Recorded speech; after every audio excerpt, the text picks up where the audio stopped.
right, food lovers, buckle up, because today we're ditching those overhyped tourist spots and hopping on the CTA Orange Line here in Chicago. Yeah. We're going on a deep dive into the city's real culinary scene. The kind of stuff you find tucked away in the neighborhoods, not just on those fancy, best of lists. Right, exactly. So we're talking CTA website, rail maps, even those best of lists. But, our mission here is... It's more about understanding the story behind the food. Yeah. Like how each stop's food scene kind of tells you about the people who live and work there. I love that. It's like we're time traveling and taste testing all in one go. Exactly. So imagine you've just landed at Midway Airport. Stomachs rumbling after that flight. Oh, yeah. Most people would just grab whatever's fastest. Wrong. But Midway's got this kind of unique thing going on. Yeah, it's not just your typical airport food court. They've got an actual sit-down restaurant called the Orange Line right inside the terminal. Yeah. And their menu's pretty diverse, too. Everything from tacos to, get this, truffle fries. It's like Chicago's saying, we're serious about our food even before you leave the airport. I love it. Talk about setting a high bar from the get-go. But let's be real, for a lot of folks, that first Chicago trip has got to include some deep dish, right? Yeah, absolutely. And Giordano's keeps popping up in our research, especially near the airport. Yeah, Giordano's is definitely a classic. It's iconic. But if you're maybe looking for something a little more like laid back, Coach's Bar and Grill is another good option. Okay, yeah. More like comfort food vibes, burgers, wings, that kind of stuff. Oh, and our sources are raving about this place called Valentina Restaurant for Authentic Mexican. Oh, yeah. Especially for breakfast or lunch. Apparently it's a hit with both, like travelers in the know and locals. That's awesome. And I think this first stop already shows us the mix of people the Orange Line serves, right? It totally does. You got travelers grabbing a bite before their flight, locals meeting up for lunch, maybe even airport employees grabbing something after their shift. It's a real mix. Little microcosm of Chicago right there. Exactly. All right, next stop, Pulaski Station. And this is where things get really interesting. Those hidden gems start popping up. Oh, yeah. Taqueria El Milagro is getting so much praise, and it's all about their handmade tortillas and some of the best tacos in the city. Wow, that's a bold claim. Best tacos in Chicago. That's what they're saying. We got to check that out. I know. And what's cool is Taqueria El Milagro really reflects the neighborhood's strong Hispanic heritage. Yeah, this area has such a rich history of Mexican immigration. And that's definitely reflected in the food scene. It's like you're tasting a piece of Chicago's cultural history with every bite. I love that. We're not just eating tacos, we're experiencing the neighborhood's story. But for a total 180, our sources also mention this place, Bruna's Ristorante. Bruno's, okay. It's one of Chicago's oldest Italian restaurants, just a short drive from the station. Oh, wow. Old school. All right. So like red sauce Italian, white tablecloths? Exactly. It's been a neighborhood staple for generations, family celebrations, romantic dinners, all that. A completely different vibe. That's amazing. It's fascinating, right? One stop, and you've got these two completely different dining experiences. A quick, authentic taco at El Milagro or a multi-course Italian meal at Bruna's. Totally. And it speaks to that range of choices the Orange Line offers. Yeah. Like different moods, different budgets, they've got it all. Okay, let's roll into Kedzie Station now. All right, Kedzie. And this is where that whole hidden gem thing really shines. El Palo Real, from what I'm reading, is this unassuming spot with the most amazing rotisserie chicken. Ooh, rotisserie chicken, my weakness. Right. And it's seasoned with Mexican spices, apparently. Okay, that sounds amazing. I love how sometimes the best food is found in the most unexpected places. Like, it's not fancy, not trendy, but the locals know. They know where to go. It's that don't judge a book by its cover thing, but for restaurants. Exactly. And, of course, we can't forget about the original Maxwell Street, right? Just a short walk from the station. Ah, yes, the classic Chicago hot dog. You can't come to Chicago and not have one. It's practically a requirement. I agree. It's another one of those Chicago institutions, Yeah. represents that whole street food culture. Next up, Western Station. Get ready for more Mexican deliciousness, this time at La Cecina. La Cecina, okay. They're known for their thinly sliced grilled beef, also called cecina. Apparently, it just melts in your mouth. Oh, wow. Okay, so we're going beyond just tacos here. Exactly. This is where the Orange Line takes you beyond the usual tourist fare.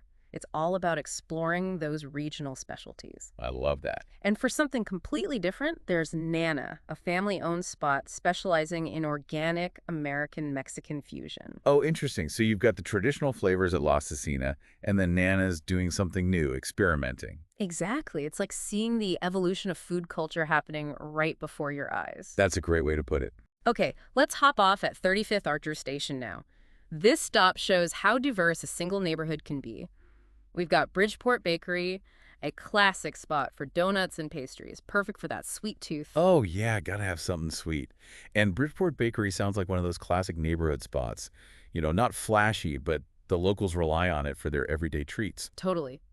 But then, completely switching gears, we've got Zaytoon Mediterranean Grill.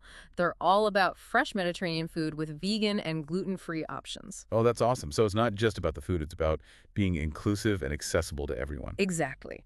Okay, onward to Ashland Station. And this one's a real contrast. The Duck Inn, a fancy gastropub known for its rotisserie duck and craft cocktails, versus Lito's Empanadas for a quick, delicious snack. Wow, talk about a range. From fancy duck to empanadas. Right. It just highlights how many different dining experiences you can find along the Orange Line. Absolutely. And I think it's worth mentioning how public transit makes all these diverse options available to more people, regardless of their budget. That's such a good point. It's not just about the food, it's about accessibility, too. Yeah, for sure. Okay, next stop, Halstead Station. Our sources are buzzing about Pancho Pistola's Mexican restaurant. Okay, what's the buzz about this one? Lively atmosphere, amazing margaritas, the whole package. Ooh, sounds like my kind of place. But if craft beer is more your thing, we also have Cruz Blanca Brewery and Taqueria. Oh, nice. They're known for, well, amazing tacos and a wide selection of craft brews. It's like the best of both worlds. I love how breweries are getting into the food scene more and more these days. Right. It makes sense. It's like a complete experience. Next up, Roosevelt Station. It's a major transfer point, which means more options for us. Lumonati's makes another appearance for those who haven't gotten their deep dish fix yet. Got it. Deep dish round two. We've also got Devil Dogs, specializing in gourmet hot dogs with all the toppings, and 11 City Diner for that classic Jewish deli experience. Oh, man. So many choices. This station is all about variety, just like the city itself. It really is. Now, here's where it gets interesting. The Orange Line actually runs in a loop downtown. So stops like Harold Washington Library, State Van Buren, LaSalle and Buren, Quincy, Washington Wells are all walkable from each other. It's like a choose-your-own-adventure food crawl. Oh, wow. So the loop itself becomes like a giant food court. Exactly. Let's start at Harold Washington Library, State Van Buren Station. We've got The Gauge, a modern American restaurant with some Irish influences, upscale pub fare, creative cocktails, the whole deal. That was fast. But then, steps away, you could grab some quick Mexican food at Flaco's Tacos, or go for that unique combo of donuts and fried chicken at Do Right Donuts and Chicken. Aha. What a combo. I know, right? The options are endless. They really are. And we can't forget about the Berghof, that historic German restaurant near Quincy Station. Oh, yeah, the Berghoff. It's been around since 1898. Talk about old school Chicago. It's amazing how some places become more than just restaurants. They're like institutions woven into the fabric of the city. I know, right? It's like stepping back in time. For sure. Wow, we've covered a lot of ground already. From Midway Airport to the heart of the Loop, the Orange Line is packed with culinary experiences. It really is. What's been standing out to you so far about the Orange Line food scene? What I'm loving is how the food options at each stop really match the vibe of the neighborhood. It's a mix of old and new, casual and fancy, traditional and fusion, just like Chicago itself, really. Yeah, I'm with you on that. Mm. And it's not just about the food, it's about the people and the communities too. Like the Orange Line connects all these different communities through food. It's like a shared experience. Absolutely. And speaking of practicalities, I think it's important to remind our listeners to check the CTA website for service alerts and updates, especially if they're traveling during the week. Oh yeah, good point. And don't forget, weekend schedules can be different too. Right. And travel times between stops can vary, so checking the rail timetable is a must. We've got all those details in our source material for anyone who wants to plan their own Orange Line food adventure. Awesome. A little preparation goes a long way. Exactly. So we've covered a lot of delicious ground so far, but our Orange Line journey isn't over yet. Stay tuned for more stops, more flavors, and more insights as we continue our deep dive into Chicago's culinary scene. Can't wait. All right, food adventurers. We're back on the Orange Line, and it's amazing how much the scenery changes as we head south. It really is. We're leaving those skyscrapers and that downtown hustle behind. Yeah, like I'm picturing those classic Chicago brownstones, tree-lined streets, Right. maybe even a glimpse of the Chicago River as we go. Definitely. Okay, so what deliciousness awaits us on this next leg of the journey? Well, next up is Chinatown.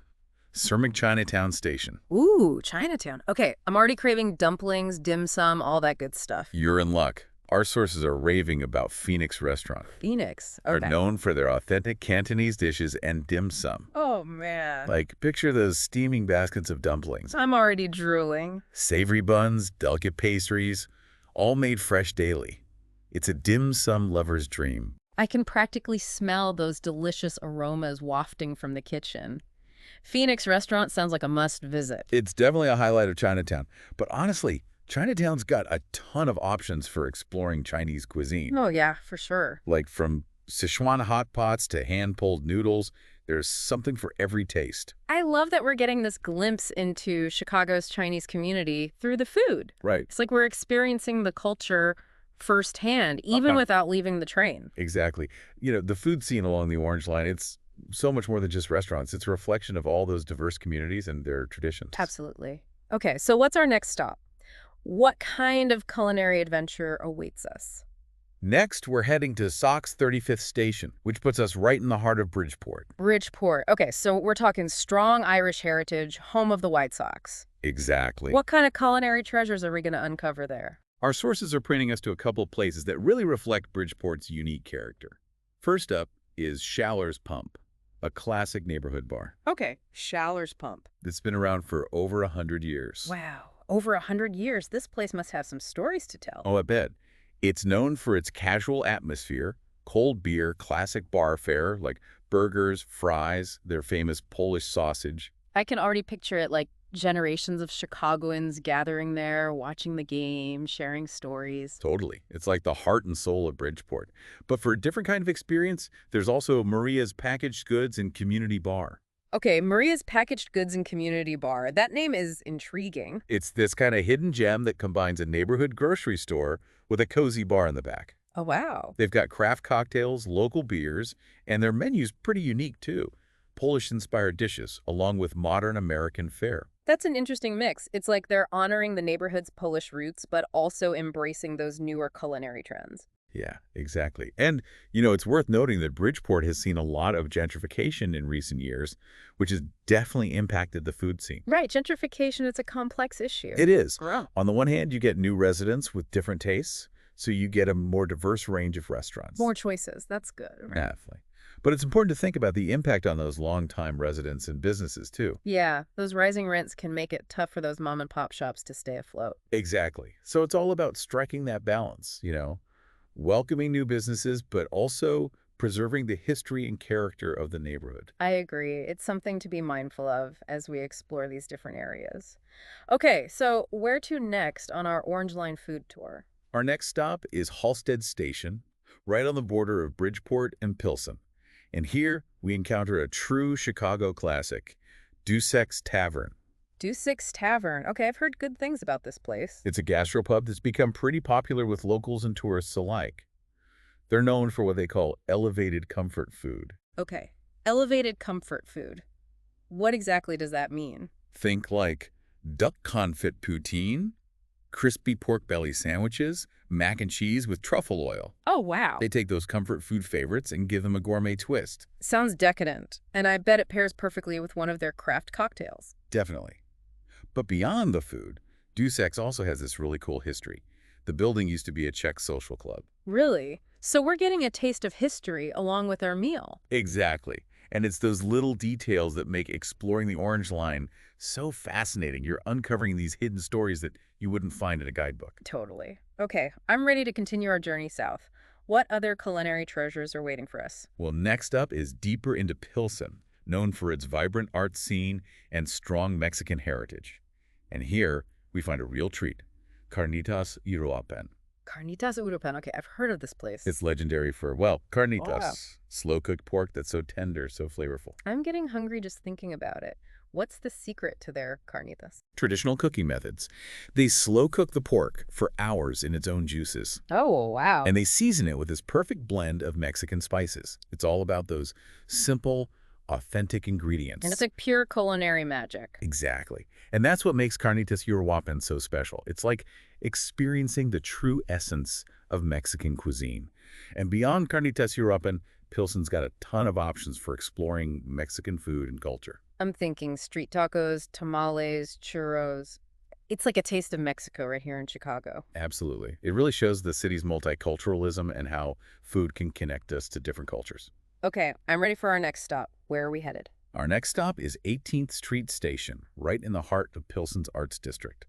And here we find a truly unique pizza experience, Dimo's Pizza. Timo's Pizza, all right. What makes this pizza place so special? They're all about creative, unconventional toppings. They're always experimenting with new flavor combinations. So we're not talking your typical pepperoni and sausage pizza here. Definitely not. Think roasted butternut squash, goat cheese, fig jam, Wow. maybe a barbecue pulled pork pizza with pickled onions and sriracha mayo. Oh man, those combinations sound incredible. Right. They're turning pizza into an art form. I love it. And it's no coincidence they're located in Pilsen's Arts District.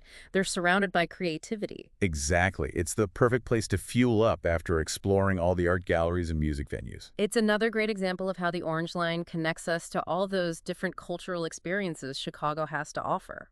It really is amazing how a simple train ride can take you to so many different worlds. I know, right? From traditional dim sum to those innovative pizzas, the Orange Line is a culinary adventure.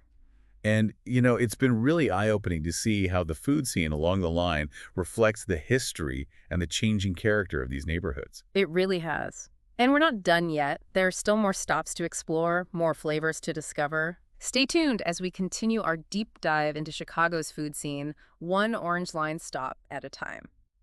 All right, we're back on the Orange Line, heading towards the end of our culinary journey. It's amazing how much we've seen already. From Chinatown to Pilsen, you could spend a whole week exploring the Orange Line's food scene. Yeah, and each stop's been like a little snapshot of Chicago's diversity, right? Exactly. And as we get to the final part of the Orange Line, we're coming up on a neighborhood that's really changing. Oh, okay, I'm intrigued. What's the next stop, and what kind of culinary surprises await? Well, next up is Ashland Station. It's right on the edge of McKinley Park. McKinley Park, okay. And it's interesting because historically it's been an industrial area, but now it's going through this revitalization. Oh, cool. Yeah, I know. It's got that huge park, one of Chicago's biggest. Right, McKinley Park itself. But what about the food? Like, what kind of places do you find in a neighborhood that's shifting from industrial to, well, something new? Yeah, good question. Our sources point to a couple of spots that reflect this transition. First, there's One City Tap. One City Tap. It's a gastropub, really popular with the locals. I like the name. It's got that community feel. It does. Mm. It's known for being casual, welcoming, good craft beer selection. Nice. And the menu's a mix of American classics, but with some modern twists, Okay, I like that. like gourmet burgers, creative mac and cheese, those kind of shareable appetizers. Yeah, yeah. So, like, a place where you can just chill after work, meet up with friends. Exactly. Seems like it captures that changing energy of McKinley Park, appealing to both old and new residents. Totally. But for a taste of McKinley Park's history, we've also got 35th Street Red Hots. Oh, yeah. Classic Chicago name. It's got to be an old school spot. It is a classic Chicago hot dog stand. Been around for decades. Those no-frills Chicago-style hot dogs. All right, so we're talking the works. Or All the works. Yeah. Yellow mustard, onions, relish, Yeah. that bright green pickle relish, I love it. a dill pickle spear, tomatoes, sport peppers, and of course, celery salt. You really know your Chicago hot dogs. Uh-huh. Gotta love a classic. Yeah. But beyond the hot dogs themselves, it's that feeling, Yeah. like a taste of old school Chicago, where time kind of stands still. I get it. Those places that have been around forever, you can imagine all the families that have stopped by over the years. Exactly. And it's cool to see that even as neighborhoods change, those classic places still hold on. It's like a little piece of history. Absolutely. It's a reminder that you don't always need fancy or expensive. Sometimes those simple things are the best. Totally agree. Okay, we're nearing the end of the line. Where to next? Well, last stop is Midway Station. Full circle, back to where we started. Exactly. And it's fitting that our sources point us to a place that really reflects the neighborhood's, working class roots. Midway Pub. Midway Pub. Sounds like a perfect spot to raise a glass to our Orange Line adventure. I think so. Classic neighborhood bar. Been serving the community for like 50 years. Wow. Friendly atmosphere, cheap drinks, good bar food.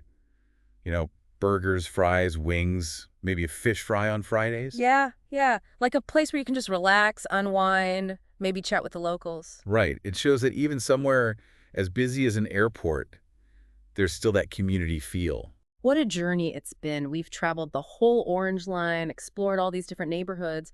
It's amazing how much the food scene tells you about these communities, their history, their culture. You said it. And for everyone listening, we hope this inspires you to explore your own city. Yeah, go beyond the tourist traps. Look for those hidden gems. You might be surprised what you find, just a short train ride away. Absolutely. So as we wrap up, here's a final thought. What does the food scene along a transit line tell you about a city? Think about that as you explore, one stop at a time. Until next time, happy eating.